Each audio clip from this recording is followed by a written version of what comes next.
Hey guys, and welcome to the video. So today I'm going to be talking all about protein and how it will help you with your diet. So let's get into the video.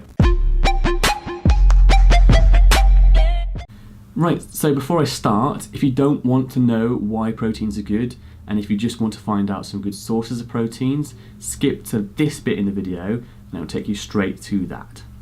So first of all, what are proteins? So proteins are one of the three macronutrients. So those are proteins, fats, and carbohydrates.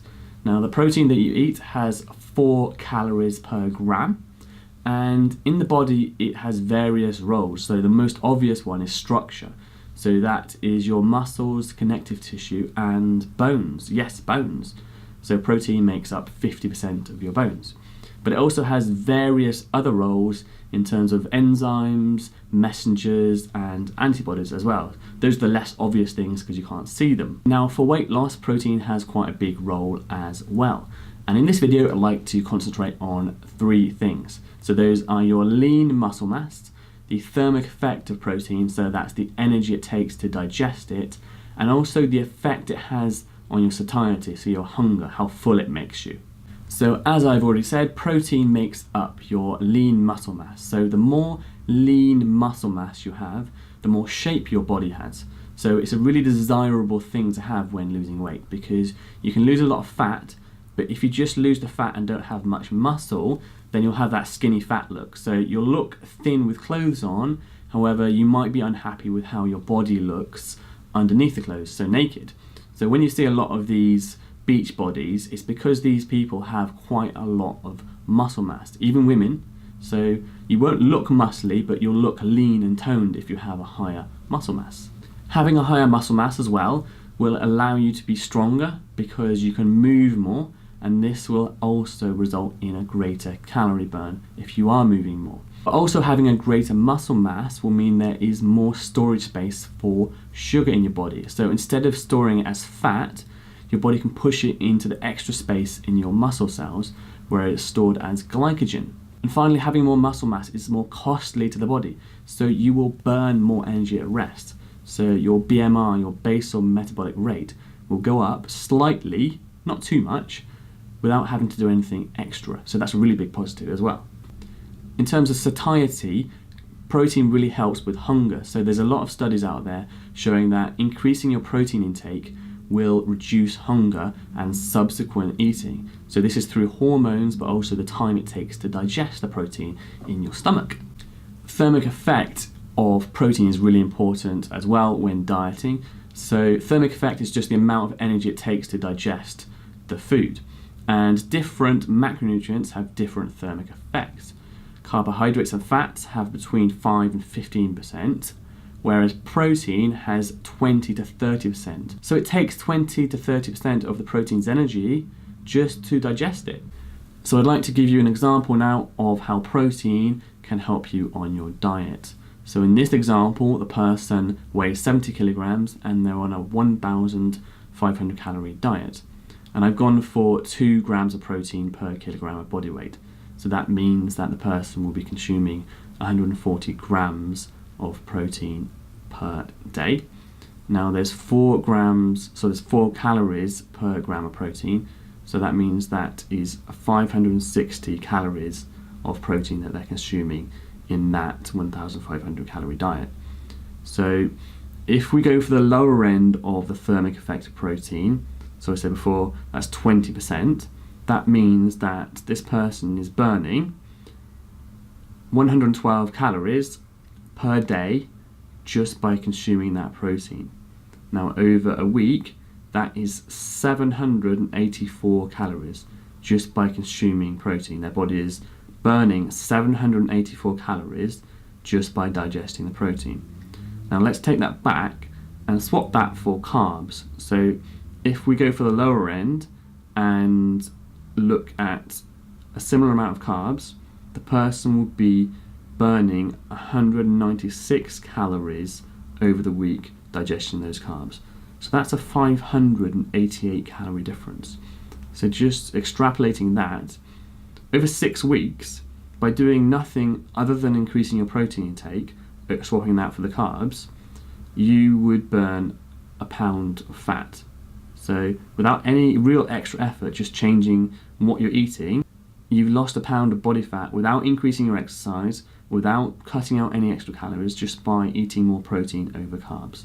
And the reason for the range is that there are different qualities and types of protein. There are some studies showing that animal protein takes more energy to digest than plant proteins. So how much protein do you need to eat? So the recommended daily allowance, the RDA, is set at 0.8 grams of protein per kilogram of body weight. However, this is for sedentary people that don't exercise and are not trying to lose weight. And also it's the minimum amount to not be deficient, so to not have negative health consequences from the amount of protein that they're eating. From the research I've seen, a better minimum amount of protein I've seen for people who are sedentary and not taking part in exercise is 1.3 grams per kilogram of body weight. So for example, if you're 70 kilograms, you just times that by 1.3, and that is the amount of grams you'd eat in protein, so that's around 90 something grams. Now for weight loss and people taking part in sport and exercise, the research shows that a much greater amount is beneficial. So between 1.6 and 2.2 grams per kilogram of body weight. And this depends entirely on your genetics, your race, your demographic. So to start with, I'd say just start somewhere in the middle and see how it affects you, see what results you get. A point here to make as well though is that if you have a lot of weight to lose, rather than using your current body weight as your protein target, so multiplying your current body weight by those numbers, 1.6 to 2.2, use your target body weight, so what you're trying to get down to. So what does grams of protein actually mean, and how can we make that practical? So I've got 150 grams of chicken breast here. Now that doesn't mean that this is 150 grams of protein. 150 grams of chicken breast has around 30 grams of protein. So you need to kind of know what's in food, but just to be practical, a really good way of doing it, thinking about it, is not thinking about the numbers. Thinking about just including more protein in your diet. So what I'd say is just include a portion of protein in each of your meals and a snack. And you can measure that as well, roughly by the size of your palm. So a palm size and sort of thickness portion of protein. So if you look at this piece of chicken breast, you can see that that is about the size of my palm. It's thicker, so it would be the size of my palm if it was spread out, and yeah, thickness. So a palm size portion of protein in each of your meals and a snack. If we look at tuna, just for example, similar thing, size and thickness of my palm for a tin of tuna. So that goes for animal sources. Plant sources are often a bit different because they have carbs as well, which reduces the proportion of protein. So you often have to eat more of the plant sources to get the same amount of protein in as well.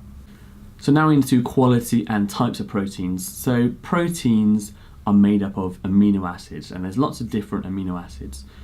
However, we have essential amino acids which our body needs, so we need to consume essential amino acids to be healthy. So the best source of essential amino acids is animal sources, because basically their tissue is muscle, the same as ours, so it's got the same composition and ratio of the proteins that we need, the amino acids. Talking about protein, we can't forget vegan sources, because quite a few people are on vegan diets these days, and that's completely fine. We just need to consider a few things. Forgetting like vitamins and things that might be deficient in the diet, just looking at protein, we need to consider two main things. That is the quality of the source and the amount of calories as well. So like I said before, we need essential amino acids. So the proteins that we consume need to have all the essential amino acids. With animal sources, you can get that just by eating, say, chicken breast, beef, yogurt, eggs, whatever, because they have all the essential amino acids in one source. Vegan sources, you will need to mix and combine them to get all the amino acids. But also one really important thing to consider when you are dieting is that you will need to eat more of the food to get the same amount of protein. Let me just give you a few examples. So to compare to chicken breast, 100 grams of chicken breast has around 24 grams of protein, and comes in at 106 calories.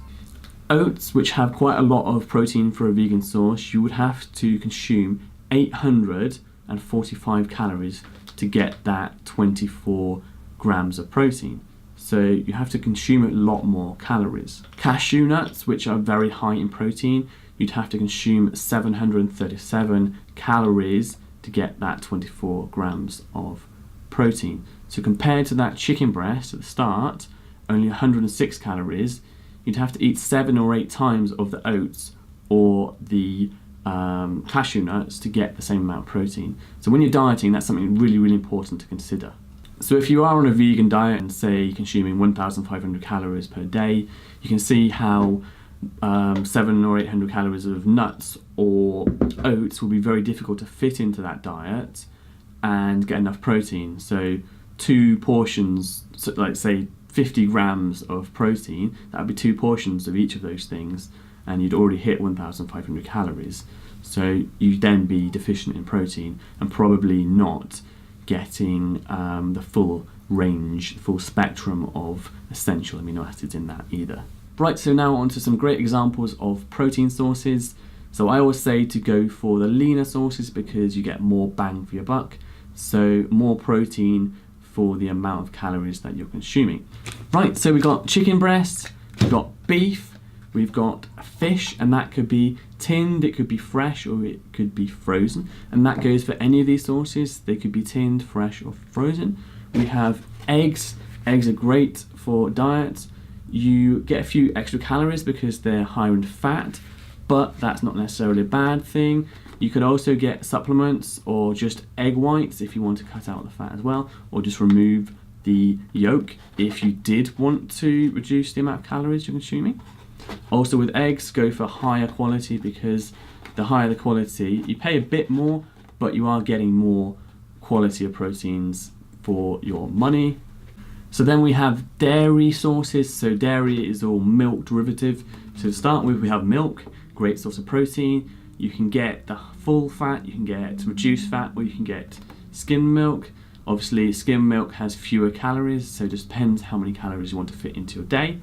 Then we have all the derivatives of the milk. So things like yogurt. So we have zero fat total yogurt. These are really high quality Greek yogurt. So these have over 10 grams of protein per 100 grams. Then you've got things like skyr, which is a similar thing. This is an Icelandic version. So again, really high in protein for the amount of calories you're getting. So 100 grams of this, for example, has 11 grams of protein, but only 63 calories. And then you get things like cottage cheese. So you can get these in different flavors. Really good source of protein. Also fromage frais, similar to yogurt. And also ricotta, which is a type of cheese as well. And yeah, just normal cheese as well is good for protein. Obviously, cheese has higher fat, so if you are trying to reduce your calories, you can get the reduced fat version. This is 50% reduced fat, so it only has 247 calories per 100 grams, and that's 30 grams of protein in that. The higher fat cheese, obviously, is going to have more calories, so watch out when you're trying to reduce your calories with cheese. And then we have dairy-based supplements. So this is whey protein. So whey protein is just milk protein concentrated and isolated to make it super concentrated and lower in calories. So 29 grams of this has 25 grams of protein and only 112 calories. So that's better than chicken breast, which is a high source of protein. So whey proteins are really good if you are trying to get more protein into your day. They're also cheaper and they last a long time. I forgot to say as well that dairy sources of protein are vegetarian friendly.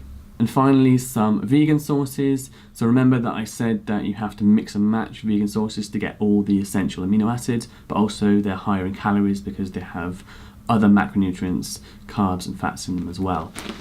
Things like different types of beans. So these are borlotti beans, and 100 grams of these have 11 grams of protein, and that's 7 grams of protein and 95 calories, so that's quite high in protein. We've got lentils, which have 6.1 grams of protein and 86 calories, so they're pretty good. Things like baked beans as well. So 100 grams have 4.6 grams of protein and 66 calories. And then again, as I said before, things like nuts, good source of protein, again, higher in calories, so watch out for that as well. So obviously those are just some samples of different protein sources. We've got animal sources, we've got vegetarian sources and vegan sources. The animal sources are the best quality and bang for your buck in terms of protein versus calories. So that's meat, fish, dairy and eggs. The vegetarian sources are the dairy sources and the eggs, and the vegan sources are obviously the plant forms, so things like beans, lentils, legumes and nuts. So guys, that's an introduction to protein and some examples of what you can eat. I hope you enjoyed the video. I hope it was helpful. Like, comment and share as always, and I will see you in the next one.